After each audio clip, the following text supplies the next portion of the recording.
Hello officers, स्वागत है आपका the Chanchal vibes YouTube channel पर। जो स्टूडेंट नए जुड़े हैं मैं उनको एक बार बताना चाहती हूँ कि 1 अक्टूबर से RAS प्रीलिम्स 2024 के लिए स्टडी प्लान का एक सीरीज स्टार्ट किया है मैंने, जो 3 मंथ्स का था, अक्टूबर, नवंबर और दिसंबर, जिसका 4 शेड्यूल कंप्लीट हो चुके हैं। ये 5th शेड्यूल है जो कि आज 13 अक्टूबर 12 बजे रिलीज हो चुका है। जो डेली का शेड्यूल आता है वो 3-3 दिन के गैप में आता है। जैसे आज का जो शेड्यूल है वो आगे के 3 दिन तक वैलिड रहेगा। देन थर्ड डे जैसे ही खत्म होगा तो नेक्स्ट शेड्यूल आ जाएगा। जैसे अभी 5th चल रहा है तो 6th शेड्यूल आ जाएगा और 6th शेड्यूल में एक अलग टॉपिक्स होंगे।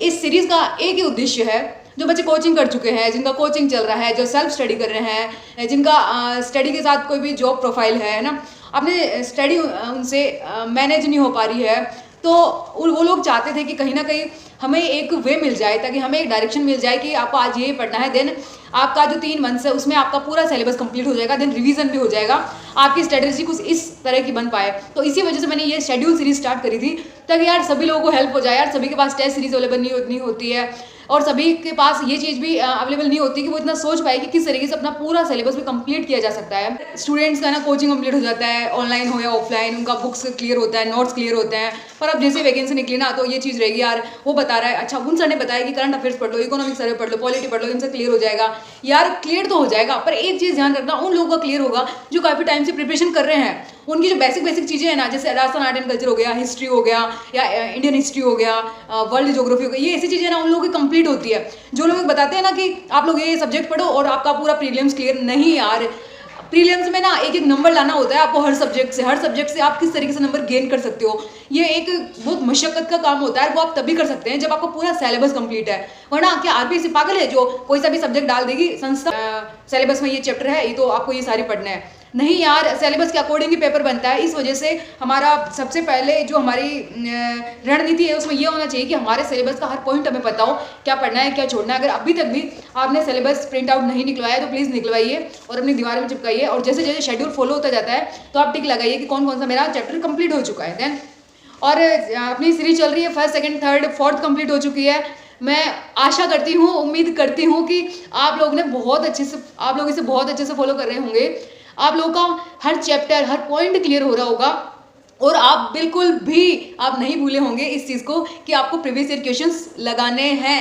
आपको पता चले कि आखिर क्वेश्चंस आते किस टाइप के हैं। मैं प्रीलिम्स का जो पेपर था वो भी मैं अपलोड कर चुकी हूँ अपने टेलीग्राम चैनल पर। जो भी स्टूडेंट्स नए आए हैं, चैनल को सब्सक्राइब कर देना, वीडियो को लाइक कर देना, लोगों को तो शेयर कर देना। टेलीग्राम में जाना चाहते हो तो लिंक है अपने कमेंट बॉक्स में, टेलीग्राम में जाना। सभी प्रकार के notes and previous year questions, paper, books वगैरह वगैरह बहुत सारी चीज़ें आपको वहाँ मिल जाएगी, सारी इन्फॉर्मेशंस। देन इस शेड्यूल के बारे में मैं एक चीज़ बताना चाहती हूँ आपको, है ना, हर दूसरे दिन ये लगेगा कि नहीं यार छोड़ते हैं यार, कितना सिलेबस है, कितना बर्डन है। अच्छा, मैंने उस यूट्यूब में उस टीचर की वीडियो देखी थी, वो ऐसे बोल रहे थे ये 4-5 सब्जेक्ट पढ़ो और छुट्टी है, सारे नोट्स कंप्लीट करो, देन आपका प्रीलिम्स यूँ क्लियर हो जाएगा, बेशक होएगा, पर उन स्टूडेंट्स का होएगा जो पिछली बार रहे हैं कुछ मार्क्स से, है ना, जिनका जो 2023 वाली वैकेंसी थी उससे पहले कुछ मार्क्स से रहे हैं, जिन्होंने मेंस इस बार का दिया है, वो लोग रहेंगे कुछ मार्क्स से। आप नहीं, आप लोग बहुत ज़्यादा मार्क्स के डिफरेंस से रहेंगे अब नेक्स्ट वाली वैकेंसी में। इस वजह से प्लीज़ अपने सिलेबस को अच्छे से पढ़ो, अच्छे से प्रिपेयर करो। जो आपको मैं डेली का शेड्यूल देती हूँ ना, उसको बिल्कुल मिस मत किया करो, ईमानदारी से फॉलो किया करो। और जो आज, जैसे आज ये शेड्यूल है, आप इसको फॉलो करेंगे, देन जो प्रीवियस ईयर में जो शेड्यूल था ना, उसमें जो भी आपके वीक चैप्टर है ना, जो आपने शॉर्ट नोट्स बनाए होंगे, एक बार प्लीज़ उनका रिवाइज जरूर किया करो। देन उसके बाद ही नेक्स्ट शेड्यूल में आपको बढ़ना है। फ्रेंड्स नए जुड़े हैं ना, वो अगर आपको आज का वीडियो मिला है, ये जो 5th शेड्यूल है, ये इस वीडियो को आप फर्स्ट टाइम वॉच कर रहे हैं, आप देख रहे हैं, तो आज के शेड्यूल से आप फॉलो कीजिए। इसे डजेंट मैटर कि आपका क्या क्या छूटा है, आज का आप फॉलो कीजिए। देन आप प्रीवियस फर्स्ट वाले शेड्यूल को उठाओ साथ में, जो फर्स्ट वाले शेड्यूल में जो टॉपिक्स थे उनको इसी शेड्यूल के साथ लेके चलो। टाइम आपको मैनेज करना पड़ेगा क्योंकि आपके पास ये वीडियो लेट पहुंचा है ना, तो इसमें किसी का फॉल्ट नहीं है। आपको प्रिपेयर करना है तो प्लीज़ आप थोड़ा टाइम को मैनेज करके आप उसकी प्रिपरेशन साथ में लेके चलो। और अगर आपको ये वीडियो मिल चुका है ना तो प्लीज़ स्किप मत कीजिएगा, इस वीडियो को पूरा देखिएगा और अपने दिमाग में इस चीज़ को फिट कर लेना कि आपको जैसे ही ये शेड्यूल मिला है तो आपको इसको फॉलो करना है, तभी जाके आप अच्छा कर पाएंगे इन 2-2.5 महीनों में। चलो स्टार्ट करते हैं। ओह यस, तो स्टार्ट करते हैं हमारा सिलेबस डिस्कशन। RS प्री 2024 है ना, ये 5th शेड्यूल स्टार्ट है हमारा, जो अभी आप देख रहे हैं 13 अक्टूबर को आ रहा है। देन जो नेक्स्ट शेड्यूल आएगा हमारा 16 अक्टूबर को। ओके, तो मैं आपको सबसे पहले एक चीज़ बता देती हूँ, आज हमारा वर्ल्ड ज्योग्राफी कंप्लीट हो चुका है।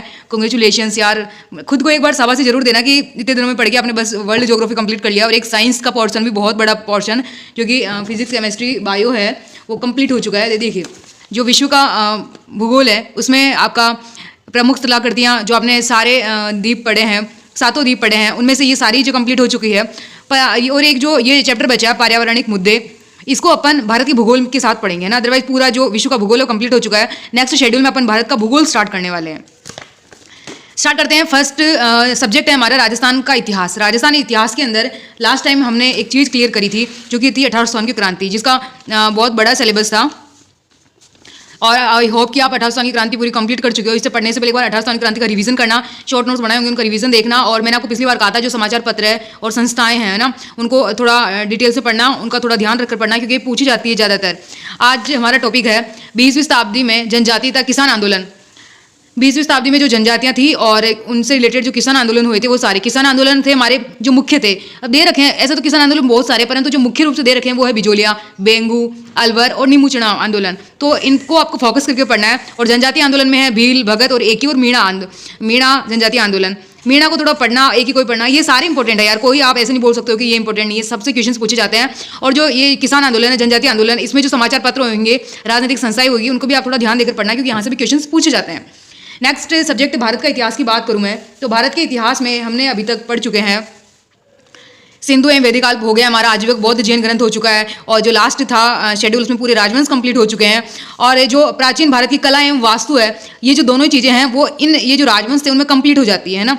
और जो आज हमारा नया टॉपिक है वो है प्राचीन भारत में भाषा एवं साहित्य का विकास, संस्कृत, प्राकृत और तमिल। तो देखिएगा इसका जो सब टॉपिक्स है, इनमें कौन कौन से टॉपिक आते हैं। आखिर आप एक चीज़ बताओ, आपने ये टॉपिक पढ़ा है ना, आपने टॉपिक देखा, तो आप क्या सोचेंगे कि आप इसमें क्या पढ़ेंगे, है ना। आप देखो यार, मतलब एक छोटा सा टॉपिक लग रहा है, ऐसे लग रहा है कि यहाँ जो राजवंश वगैरह पढ़े हैं उन्हीं में से कंप्लीट हो गया, पर नहीं यार, इसमें बहुत सारी चीज़ें आप देखो। इसमें अपना वैदिक साहित्य है, जिसमें अपने 4 वेद आ जाते हैं, ऋग्वेद, यजुर्वेद और सामवेद और अथर्ववेद। ये 4 वेद आ जाते हैं, वेदांग आते हैं हमारे, ब्राह्मणेतर साहित्य आ जाता है सारा, विदेशी लेखक जितने भी लेखक रहे हैं मुख्य थे वो सारे आते हैं इसमें। और यात्री जो विदेशी लेखक रहे और यात्री रहे, उनका सारा विवरण, कौन कौन मुख्य थे।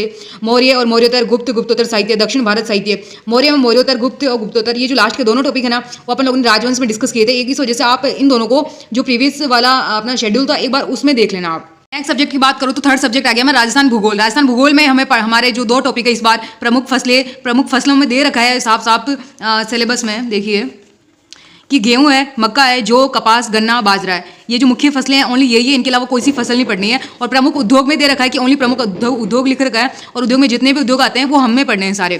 तो मैं एक चीज़ बता दूँ आपको कि जो हमारे भूगोल में ये चैप्टर हुआ, जैसे प्रमुख फसलें चैप्टर हुआ, जो हमारा प्रमुख फसलें चैप्टर है, उसमें हमें क्या करना है कि इकोनॉमिक सर्वे का जो सेकंड चैप्टर है, कृषि एवं संबंध क्षेत्र, इस चैप्टर में जो सारी चीज़ें दे रखी है कृषि से रिलेटेड, है ना, वो सारी जो आपको कंठस्थ होनी चाहिए। कृषि के प्रकार सारा इन्होंने डिटेल में बता रखा है। अब एक चीज बताओ आप, इकोनॉमिक सर्वे कुछ अलग होता है क्या? इकोनॉमिक सर्वे अलग नहीं होता। इकोनॉमिक सर्वे ज्योग्राफी से ही बनती है।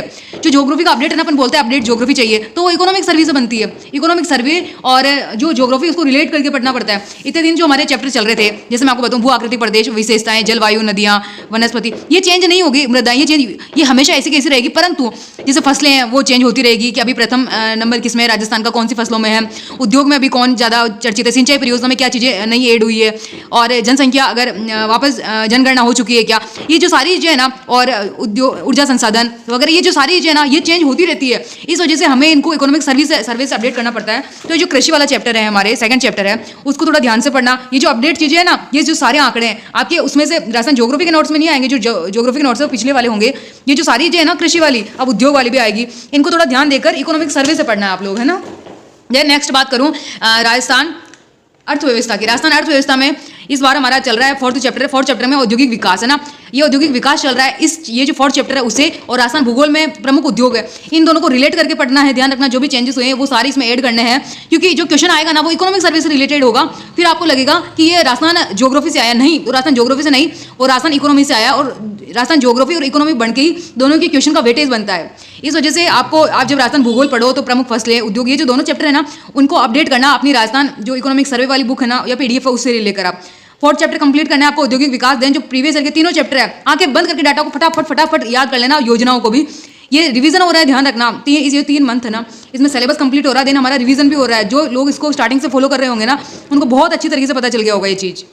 नेक्स्ट बात करें हम मैथ का। मैथ बहुत बधाई हो कि हमारा रीजनिंग और वर्ल्ड ज्योग्राफी कंप्लीट हो चुका है। मैथ में इस बार फर्स्ट चैप्टर है वो है अनुपात एवं समानुपात। जो पार्टनरशिप है वो रेशियो एंड प्रोपोर्शन के बेसिस में पढ़ी जाती है। इस वजह से वैसे तो अलग अलग चैप्टर पढ़े जाते हैं, परंतु आपको ये जो रेशियो एंड प्रोपोर्शन है उसको पार्टनरशिप के बेसिस में पढ़ना है। इसके प्रीवियस ईयर क्वेश्चन देखना है किस तरह के क्वेश्चन आते हैं, आपके कॉन्सेप्ट क्लियर करना है यार। मैथ और रीजनिंग से तो मैं चाहती नहीं हूँ कि आपका एक भी नंबर वेस्ट जाइए, एक भी क्वेश्चन नेगेटिव में चला जाए ना। तो प्लीज़ यार 3 दिन आपके पास एक चैप्टर को करने के लिए अच्छी तरीके से कंप्लीट करना, कॉन्सेप्ट क्लियर करना, क्वेश्चंस निकालना। अगर नहीं समझ आता है ना तो यूट्यूब में किसी भी ये चैप्टर का नाम डालकर किसी भी टीचर्स की क्लासेस देख लेना और क्वेश्चन प्रैक्टिस करना। टेक्नोलॉजी की बात करते हैं तो साइंस में जो कि हमारा एक बहुत बड़ा रोल था साइंस का, बताती हूँ।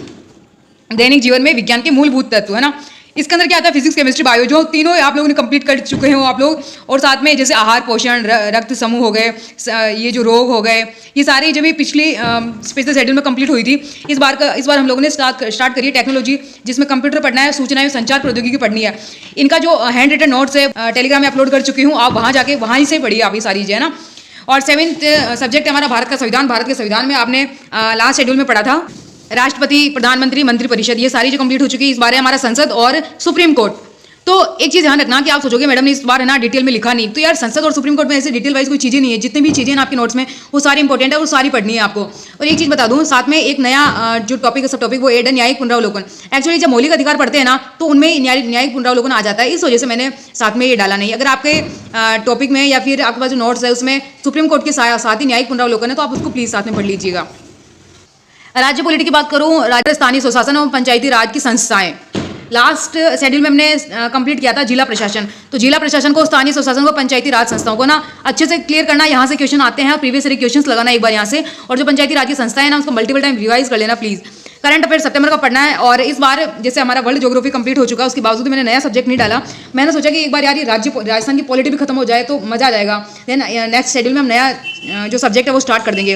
राजस्थान पॉलिटी में आयोग पढ़ने हैं और आयोग जो सारे हमें मेंशन कर रखे हैं हमारे सिलेबस में, जितने भी आयोग है, जैसे आरपीएससी हो गई जो वर्तमान में सबसे भ्रष्ट संस्था हो रखी है हमारे राजस्थान की। राज्य मानवाधिकार आयोग हो चुका, लोकायुक्त तो राज्य निर्वाचन आयोग, राज्य सूचना आयोग। देखिए 1 2 3 4 5 गिनती की संस्थान है, गिनती के राजस्थान पॉलिटी के अंदर है ना। रटना है, इनको रटना है, हर एक चीज़ रटनी है। और मैं इसका वीडियो लेके आऊँगी जो शॉर्ट नोट्स वाला वीडियो कि इसको किस तरीके से फटाफट याद कर लें जिससे डायरेक्ट क्वेश्चन आते हैं। यहाँ तो ऐसा तो क्वेश्चन आते हैं कि जैसे राजस्थान राज्य लोक सेवा आयोग की स्थापना कब हुई थी, मानवाधिकार आयोग की स्थापना, पहला अध्यक्ष कौन था, वर्तमान में कौन है, इसके साथ किस तरीके से क्वेश्चन बनते हैं ये मैं आपको बताऊंगी। वीडियो अपना जल्दी आएगा इसके ऊपर भी। और जो भी फैक्ट्स है ना वो सारे याद कर लेना आप इससे रिलेटेड। इसको याद करना यार, क्योंकि कंफ्यूजन बहुत होगा कि यार इसका इसमें ऐसे चला जाएगा, बहुत कंफ्यूजन होता है आयोग में। इस वजह साथ में आपको आयोग भी याद करना है। इस वजह से मैंने नया सब्जेक्ट ऐड नहीं किया था। और उसके बाद में ये आप कंप्लीट कर लोगे, फिर जब हमारा संविधान का, इंडियन कॉन्स्टिट्यूशन का स्टार्ट होगा ना तो आपको इतनी दिक्कत नहीं होगी, क्योंकि यहाँ पे भी बहुत सारे आयोग वगैरह है, जैसे कि भारतीय निर्वाचन आयोग, CAG हो, कैग हो गया, नीति आयोग, सतर्कता आयोग, सेंट्रल विजिलेंस कमीशन, सूचना आयोग, राष्ट्रीय मानवाधिकार आयोग, लोकपाल। तो इसमें और उसमें फिर आपको कंफ्यूजन होगा अगर आप साथ में पढ़ोगे तो। नेक्स्ट शेड्यूल हमारा इसमें इंडिया पॉलिटी का आयोग आएगा। इस वजह से इस बार मैंने आपको राज्य पॉलिटी के आयोग दिए हैं। प्लीज़ यार बहुत केयरफुली आप इसको कंप्लीट करना। शॉर्ट नोट्स मैं आपको दे भी दूंगी और मैं इसका वीडियो लेके आऊंगी, मैं आपको डिटेल में समझाऊंगी। ये बहुत इंपॉर्टेंट है, 1 से 2 क्वेश्चन आता है, मतलब आता है, और बच्चा गलत करके आता है इसको। ये था हमारा आज का शेड्यूल। और वर्ल्ड ज्योग्राफी कंप्लीट हो चुका है, रीजनिंग कंप्लीट हो चुका है, साइंस का सबसे बड़ा portion physics, chemistry and bio complete हो चुका है। यार जो कंप्लीट हो चुका है ना, जैसे हमने वर्ल्ड ज्योग्राफी के नोट्स प्रिपेयर किए होंगे, शॉर्ट नोट्स मैपिंग से कंप्लीट किए होंगे या फिर लिखकर कंप्लीट किए होंगे, जैसे भी कंप्लीट किए होंगे, आप जैसे चलते फिरते उनको याद करते रहा करो। याद करते रहोगे ना तो दिमाग में चीज़ें रहेगी, अदरवाइज वो सारी चीज़ें आपके दिमाग से लैप्स हो जाएगी। इंडियन हिस्ट्री हो, राजस्थान हिस्ट्री हो, राजस्थान पॉलिटी हो, इंडियन पॉलिटी हो, ज्योग्राफी हो, और इन सभी का आपको शॉर्ट नोट्स बनाना है। प्रीवियस ईयर क्वेश्चंस मस्ट है। एग्जाम में जब आप जाओगे ना बहुत हेल्प करेंगे, बहुत। और किस तरीके से हेल्प करेंगे, इस तरीके से नहीं कि जो प्रीवियस ईयर क्वेश्चंस है वो उठ के डायरेक्ट आपको आपके RS के एग्जाम में आ रहा है, नहीं। वो जो प्रीवियस ईयर क्वेश्चंस है, जो उनके ऑप्शंस है, वो ना आपको इस बार का जो पेपर होगा उसमें ऑप्शंस में देखने को मिलेगी चीज़ें, और आप एलिमिनेट कर पाओगे कि यार नहीं ये ऑप्शन तो मैंने उस वाले क्वेश्चन में था, ये तो नहीं उससे रिलेटेड है, तो ये नहीं हो सकता। जब आप आंसर करोगे ना उस क्वेश्चन का, तब आपको एलिमिनेट करने में मदद मिलेगी और आपको ये पता चल जाएगा कि इस टॉपिक से इस टाइप के क्वेश्चन पूछे जाते हैं। तो please her bar her schedule के वीडियो में चीज़ बोलती हूँ कि यार शॉर्ट नोट्स बनाओ और रिविजन करो और क्वेश्चन प्रैक्टिस करो। क्वेश्चन प्रैक्टिस मस्ट है यार। कोई भी दिक्कत हो तो कमेंट बॉक्स में लिख देना, और मैं लाइव आती रहती हूँ, तो लाइव में आपकी कोई भी क्वेश्चन हो, क्यूरी हो, तो आप वहाँ मेरे से पूछ सकते हो। और टेलीग्राम ज्वाइन कर लेना जो स्टूडेंट्स नए हैं। घबराने की कोई बात नहीं है यार, आपका रिवीजन भी हो रहा है और आपका सिलेबस भी कंप्लीट हो जाएगा। मेरे को तो अब ऐसा लगता है कि दिसंबर मैंने आपको बहुत ज़्यादा समय बता दिया, 3 महीने के अंदर अंदर पूरा सिलेबस कंप्लीट हो जाएगा और टेस्ट सीरीज स्टार्ट करेंगे हम, है ना। So don't worry officers, wish you all the best for your bright future. मुझे पता है यार कितने भी प्रॉब्लम्स हो आपके सामने ना, कितना कम टाइम हो या कम समय हो, आप ये सारा शेड्यूल फॉलो कर रहे होगे यार, ईमानदारी से फॉलो करना ना, क्योंकि मैं तो आपके पास देखने आती नहीं हूँ ना, या फिर आपके पास कोई और देखने आता है। आप खुद ही खुद के साथ ईमानदार रह सकते हैं, क्योंकि सपने आपके हैं, किसी और के नहीं है। और जब सपने खुद के होना तो खुद को ही पूरा करना पड़ता है और खुद के एफर्ट्स डालने पड़ते हैं। मैं तो बस एक जरिया हूँ कि आप ऐसे नहीं ऐसे करो, करना नहीं करना वो आपकी मर्जी है, पर प्लीज़ यार क्या करो, स्ट्रिक्टली फॉलो किया करो इस चीज़ को। और फॉलो कर पाओगे ना तो जब आप एग्जाम दोगे, एग्जाम का रिजल्ट आएगा ना कहीं ये गिल्ट नहीं रहेगा यार मैंने मेरी तरफ से एफर्ट्स नहीं किए, क्योंकि हर एक स्टूडेंट सिलेक्शन लेना चाहता है। और करंट का मैंने अपलोड कर रखा है, करंट आप वहाँ से पढ़ सकते हो। अदरवाइज जो मैगजीन आपको अच्छी लगती हो, जो लैंग्वेज जिस मैगजीन का समझ आता हो, जिस बुक का लैंग्वेज आपको अच्छा लगता हो, जिस हैंड रिटन नोट्स का लैंग्वेज आपको अच्छा लगता हो, वो पढ़िए आप। अदरवाइज अगर आप खुद के नोट्स हो ना तो आप उनको प्रिपेयर कीजिए, दूसरों को बेस्ट बताने के बजाय ना। कोई भी दिक्कत हो तो आप मुझे कमेंट्स में बताना जरूर, मैं पूरा सोल्यूशन देने की कोशिश करूँगी। लाइव आती रहती हूँ मैं, आप वहाँ मिल सकते हैं मुझसे। और वीडियो पसंद आया तो लाइक करना, प्यार से कमेंट करना। Thank you so much.